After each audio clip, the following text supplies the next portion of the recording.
Welcome to the Student Ministry Podcast. This is episode 77 of the Student Ministry Podcast. My name is Steve Cullum. I'm your host for this episode, and I'm so glad you're here today as we talk to a good friend of mine, Marc Therrien.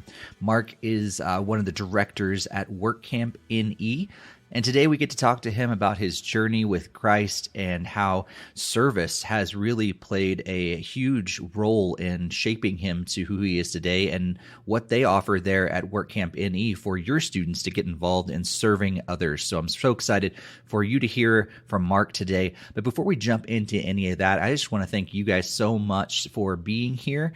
If this is the first time that you are listening to the Student Ministry Podcast, be sure to hit that subscribe button, share this with other youth pastors, youth workers that you know who need to hear these conversations. And that should be a huge benefit to us. Also know that we're still running that giveaway for a free physical copy of The State of Religion and Young People 2021. And we talked about this back on episode 75. So if you haven't checked that out, be sure to do that. But you can enter into the link that's in our show notes. We would love for you to enter and get a chance to win a free physical copy of that book. And before we jump into the conversation with Marc, we do want to thank the sponsor of this episode of the Student Ministry Podcast. G-Shades is a youth ministry curriculum and teaching strategy focused on helping students see every life situation through the lens of the gospel. There's several options to fit everyone with 3 plans to choose from. This curriculum gives you the resources that you need to do what you do better. Do you need message outlines, a discussion guide, and a game? That's just $16 a month. If you're looking for a higher production value, including bumper videos, Instagram devotionals, and parent guides, that's $25 a month. And do you want an affordable youth ministry video curriculum that can help you increase your online reach during this pandemic? G-Shades has you covered for $36 a month. You will not find a better youth ministry video curriculum at that price point anywhere. G-Shades really sets itself apart by helping students see the gospel applies to every life situation that is out there. And if you want to find out more about Mike Haynes, the founder of G-Shades, you can check out episodes 32 and 55 of the Student Ministry Podcast. So go ahead and head over to gshades.org to download Season 3 of G-Shades Youth Ministry Curriculum. And be sure to use the promo code TSMPOD for the Student Ministry Podcast at checkout to get an extra 10% off. gshades.org and use the promo code TSMPOD. G-Shades, seeing life through the lens of the gospel. You can find the link for G-Shades in the podcast show notes. Thanks so much, G-Shades, for sponsoring this episode of the Student Ministry Podcast. All right, now it's time to get into this conversation I had recently with Marc Therrien of WorkCamp NE. Hey, Marc, thanks so much for being on the podcast today. Yeah, thanks for having me. It's good to see you on the screen. Absolutely. Yeah, it's been a few years since we've been in person. We saw each other last summer on the screen, I guess. But so I, of course, know a lot about you. We've known each other for a lot longer than I'm willing to admit, not because of our friendship, but just because I don't want to admit that we're that old.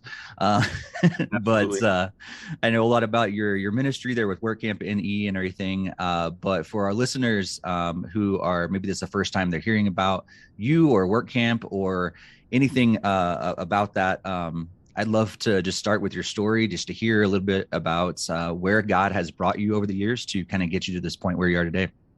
Sure. So yeah, my name is Marc Therrien, part of the staff at WorkCamp NE, which is a missions organization based in southern New Hampshire. It started off as a piece of a big church out here that did a mission trip down south, and then they thought, we want to do this same thing in our backyard. My church kind of tagged along, and it grew from there. But personally, I grew up in the church here in Londonderry, New Hampshire, and kind of grew up in the faith and always had an understanding of God as I went through high school. I kind of started stepping into the world a little more, kind of doing all my friends are partying, and I'm in New England where there's no other Christians around. And so I didn't have a single friend in my high school who was a Christian. And so, the pull of all the stuff that they were doing started to pull on me. Kind of stepped into that world. And by my junior, senior year of high school, I was kind of playing both lines, like the world on Monday through Saturday and trying to do this church stuff on Sunday. And yet every summer I would do this thing called WorkCamp that I'm now a part of. And that was kind of what tethered me to to God. And every summer I had that, okay, I'm getting outside, I'm serving somebody else, and I'm seeing what happens when I chase after God. And so actually right after my senior year of high school, I went to work camp again, and I was planning on going to Florida State. I was looking forward to going somewhere really far away that was warm and that had 60,000 people packed in a football stadium, and those are all the checked all the boxes that I was looking for in college. And then I went to work camp, and at work camp I just kind of saw the emptiness of a lot of the things I had been pursuing and the fullness of God. And so I remember talking to my dad and said, "Hey, I'm thinking about switching to this to Lincoln Christian College. It's the only Christian school I'd ever heard of because I again grew up in the Northeast where God is it seems far a lot of times, like you don't know a lot of the opportunities around here." And so I asked him like, "Hey, is that okay?" And of course he was thrilled. And so I went out to Lincoln and I found this school I had never visited. I just signed up last minute and decided like I'm going to go to this. I need a Christian environment. So I showed up and instead of it was still far away, so check that box. It was not warm. It was not big. Like Florida State, they had a bus system at Lincoln. I pulled up and it was like 4 buildings in a cornfield. And I thought like, oh no, what have I done? But I met some cool people there, Steve, like you. We played soccer together my freshman year. It was by far the worst sports team I had ever played on. You guys won, I think, 2 games to start the season, but I wasn't eligible because I came out late. And so I missed the first 2 games, and then I jumped on, and I think we went like 0-12 or 0-14 from when I stepped on. I don't know if there's a connection there, but I'm just there's some lines you could draw, yeah. But so it was funny. It was the worst sports team by a mile that I had ever played on, but it was the most fun I ever had. And it was the first time I had been around like really solid Christians that were interested in the same things as me. I had guys like you and a couple of the other older guys who I could look up to and see that you weren't like around here. The people that were fairly strong in their faith seemed to be pretty weird and kind of were always distinguishing themselves apart from everybody else. But you guys were fairly normal people, but just lived your faith out. So, a couple of the younger guys on the team, we would get up to shenanigans all the time, but it wasn't sinful shenanigans the way it was when I was in high school. So it wasn't, it was hanging out late and doing dumb stuff, but not adding alcohol or things like that. And so it really was huge and formational for my faith to be around those guys and to be at Lincoln. My time wasn't well spent in the classroom. I was a dumb 18-year-old who wasn't disciplined and just goofed around and hung out too late and then slept in because I didn't have anyone to kick my butt out of bed and get me to class. And so I just I wasted a lot of my time in the classroom and didn't do real well there. But over that time, my faith was being formed in a huge way.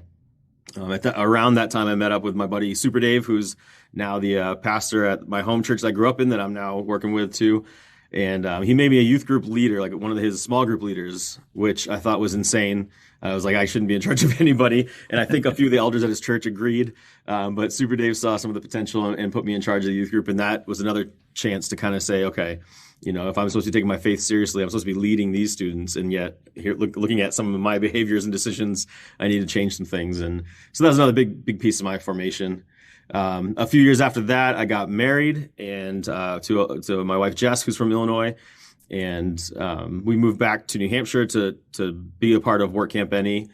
And since then, we've been here for, I think, 11 or 12 years now, back home.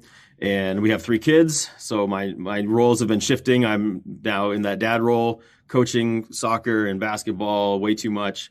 I've joined on staff at my home church now as the creative arts pastor part-time on top of doing my work camp stuff. And then I also teach at the local Christian high school. I teach the worship arts class, and this year we added a digital media class. So probably juggling a few things more than I need to, but there are a lot of really good things. And I like trying to contribute when I can. So kind of doing a lot of that stuff. That's really cool. Yeah. I enjoy hearing from other people that have their hands in a lot of things because it makes me feel good. Because there's a lot of times where I'm like, maybe I should cut down. And then I'm like, oh yeah, Marc's doing a lot of stuff and he's doing good. So maybe I can keep it up. Steve, I think if you're looking to me for your example, some things have gone very wrong. This has always been the opposite. That's the opposite of how this relationship has usually gone, Steve. But it has been really cool to see God work in your life over those years and stuff too. And yeah, I look back with fond memories of our time on the soccer team together. There's a lot of times where I'm like, oh man, if I could only go back to that part of my life. It was just a really I would probably never say that at the time, but now, looking back and older, I can use words like this. It was a really sweet time. That I probably didn't take nearly as much advantage of as I should have at the time. But it was really, really good. And yeah, it was really fun to kind of make that transition from, I remember being that freshman who was like, I have no idea what's going on. Here I am at school joining this team, and I had, the upperclassmen to help me and everything. And it was cool to play a little bit of that role when you guys came on as freshmen too. So yeah, it was huge. It was extremely formational for me, and just the people that we had on that team were like, it'd be hard to find another group like that. Absolutely. Well, I know, you mentioned that your time at Work Camp NE as a student has now come full circle, and that is like your full-time job. It's what you do. So jump into that a little bit. Like, what is Work Camp, I guess, and then we can talk a little bit about your role specifically. But first of all, what is Work Camp NE? Sure. So our quick tagline, usually I'd say to people who are unfamiliar, is Work Camp is kind of like church camp mixed with Habitat for Humanity. Except that we don't do new builds the way Habitat does. We do repair work. So we bring in students and youth groups from around the country to come to the Northeast each summer, different locations around the northeastern states. And we bring in anywhere from about a smaller week will be 50 to 60. A big week will be 200, 250. Students and leaders will sleep in a high school. We go out and find folks who could use a hand in the community. So if they're elderly or under-resourced or handicapped or any of those kind of things, we'll go out and we'll build wheelchair ramps. We'll put on new roofs. We will do a lot of painting. Anything that we can help them be a little bit warmer, safer, and drier is kind of the three things we go for. And so we do that anywhere from about 3 to 5 weeks in the summer. We have another week in April. Traditionally, we have gone out a few times out to Illinois in June and done one out there. And we always will do some little weekend service camps and things like that. So that's kind of the main deal. Cool. And the majority of what you guys do is in the Northeast, but like you said, you have kind of ventured out to Illinois and some different places over the years as well. Is that still kind of the vision, or will you kind of like go wherever God needs? Yeah, it's absolutely the dream would be that we have so many kids serving in the Northeast that we got to send them elsewhere. And that, our dream is just that every teenager who knows God goes out and serves in his name and lets other people know about him. And so the big dream that still is far away down the road is that our initials are WCNE, Work Camp Northeast. We'd love to add some different initials at the end of that. And we've done that with the Midwest, and we've had some other opportunities like that is really exciting. So for now, we're still concentrated in the Northeast. We're still a small group. We're growing, and that's exciting, but we know there's a lot of great other groups out there too. So if we can support them, we've teamed up with other organizations as well. So, for us, it's all about, we want our students to get outside the church walls and live their faith out. And one of the best ways you can do that is building a wheelchair ramp for a little old lady. And no matter what people say about the Christian faith or anything, you can't argue with putting a new roof on someone's head, over someone's head, or, building a wheelchair ramp for someone who gets outside for the first time in years.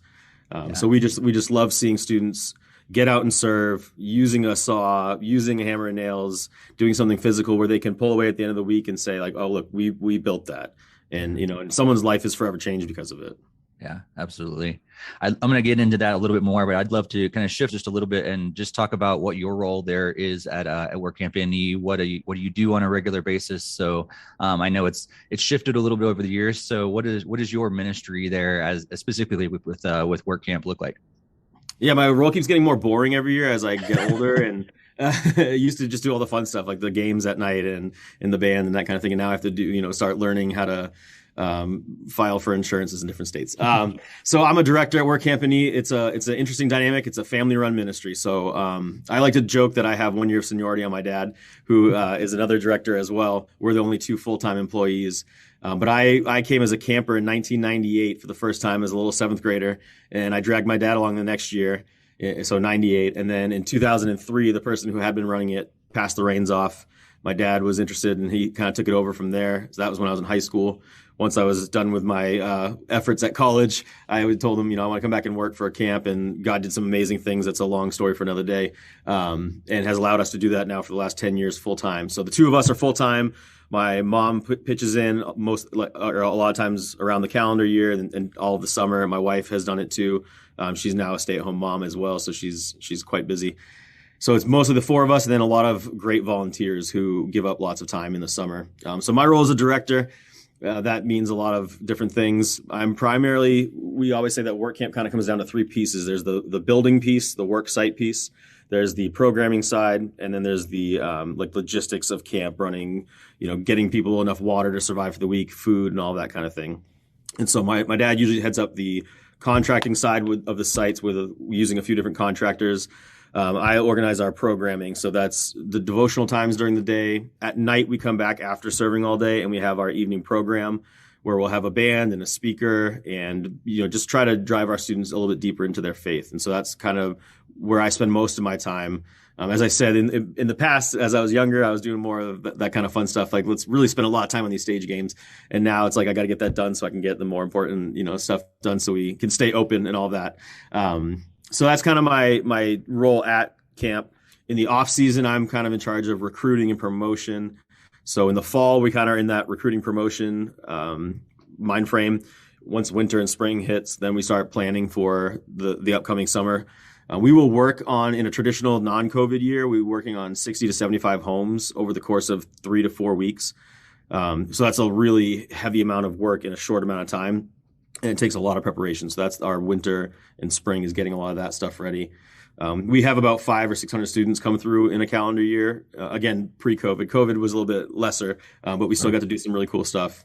But trying to figure out, okay, how do we get these 500 or 600 students to understand who God is and what he means, and what he's done for them, and then how do they translate that as they're working throughout the week? How do they let that sink in, and how do they share that? That's good. So the main reason why I want to ask you about that is not only to help our listeners to get to know you, but also I think the joy and the great thing about what I've been able to do in this podcast is interview different people from different walks of life within the youth ministry world. And so I think, maybe there's someone out there listening going like, hey, that's actually sounds really cool. Maybe I should pursue that kind of area of ministry.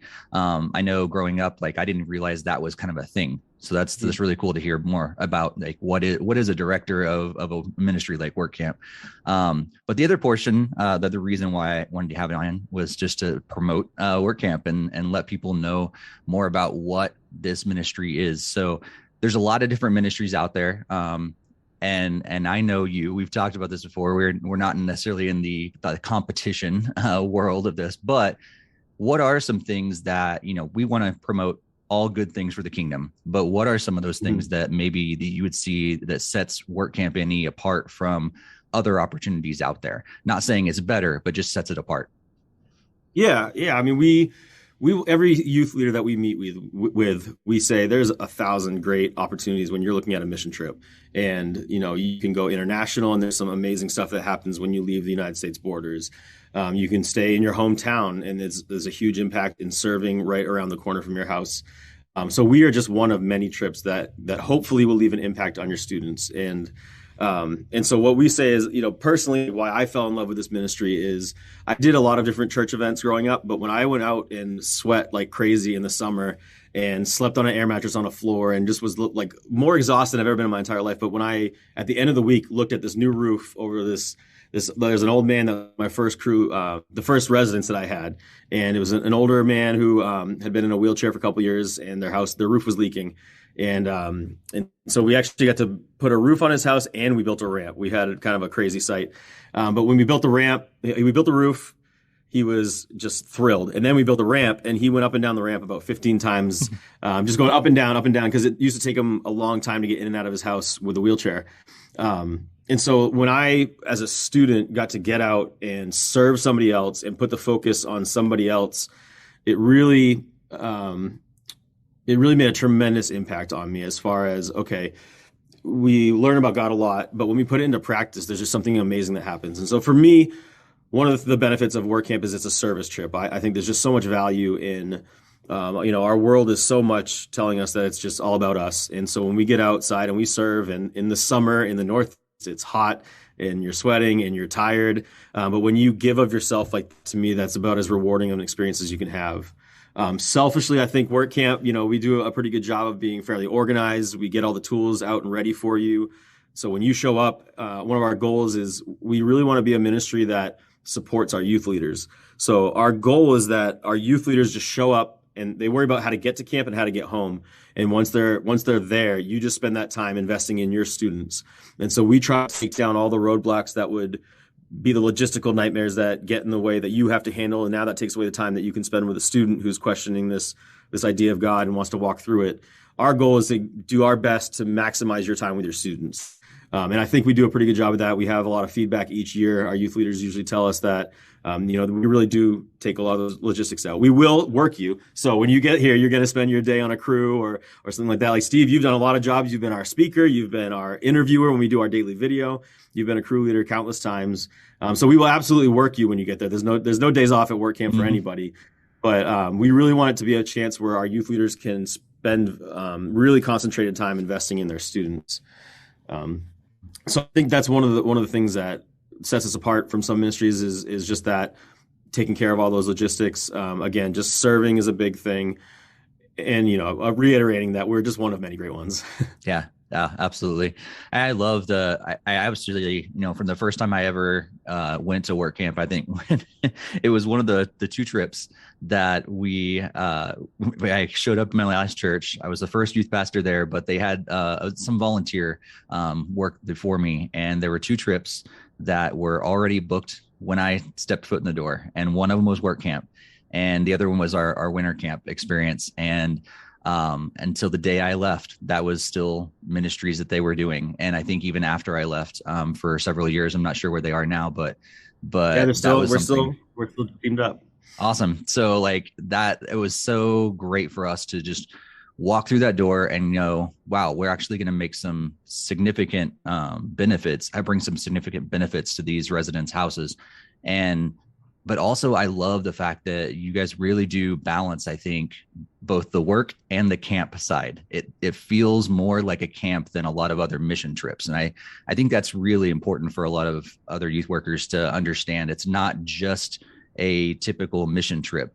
You also spend a lot of time pouring into the Bible, getting into spiritual habits, connecting, discussing. So a lot of our students walked away from that week going, this is the ideal week to spend, with God in the morning, working and serving other people at night, worshiping him in the evening, playing together with other Christians at night. What goes into you guys as you have formed the week itself, as it looks like that? What goes through your mind as you're putting everything together? I think a lot of it was the model was great when we discovered it. There was we've changed small things over the years, but one of the things that we say is we didn't invent this, and as much as we'd love to take credit for this incredible thing, we kind of just stepped into it, and we've made small tweaks as we've gone on. One of the things when I was younger, as the guy who's kind of in charge of the programming, they had a thing called Cry Night every Wednesday night. And as an emotionless New Englander young man, I hated it. And so to me, the evening program was we would get in there, we'd play some games, we'd sing some songs, we'd have a sermon, and then we have the youth group discussion time. And so our belief at work camp is that, for one, we have lots of different churches coming. So different denominations are represented. We always say that our speaker is focusing on the things that we all agree on. And then we break into our small group time.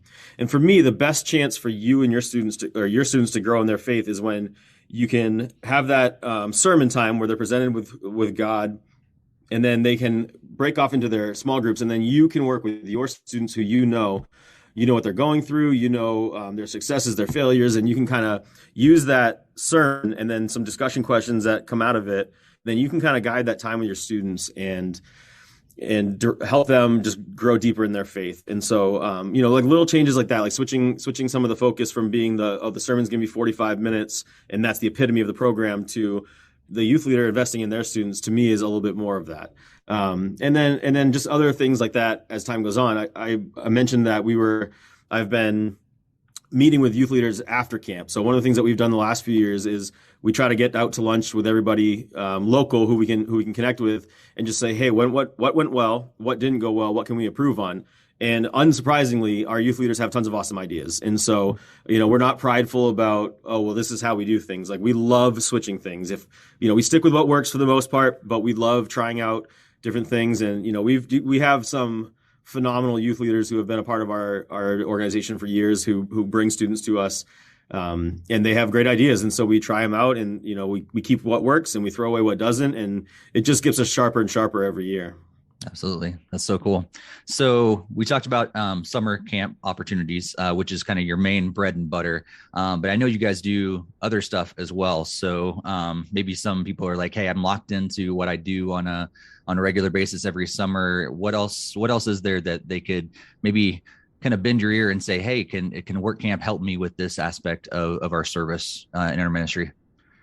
Yeah, so kind of our main job is obviously lining up all those work sites and getting all that stuff done. And our passion is serving.